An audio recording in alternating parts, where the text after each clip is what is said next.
All right, we're going to see one more of these. So again, I want to go through step one. Step one says to multiply by any factor of the denominator, which is x minus 1. So everything gets multiplied by x minus 1. Let me put the x out in front. Plus, here we have x over x minus 1. That's x minus 1.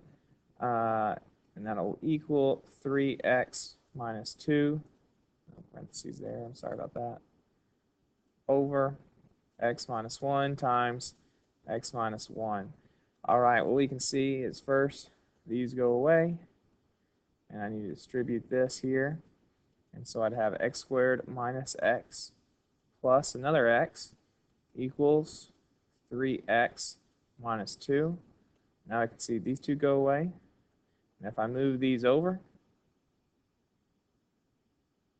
I would have that x squared minus 3x plus 2 equals 0. I would go through and I'd do x method here. Factors of 2 that add up to negative 3. Well, this would be negative 2 and negative 1. So I'd have x minus 2 and x minus 1 equals 0.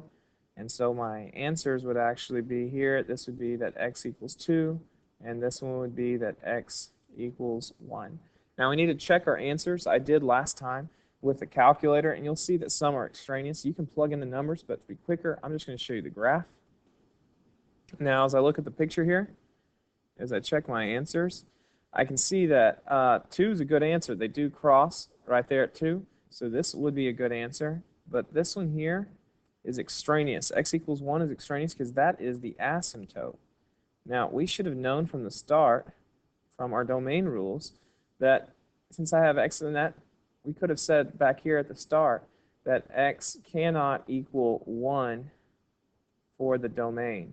So we could have known that this is extraneous once we got the 1, that that's not going to be a real answer. So that this only has one real answer, it's 2. This would be called extraneous. To be clear, if this were a test, you would only select this choice. You would not select one that had both. That would be incorrect to select both. Only this answer is correct. Now, you try this one.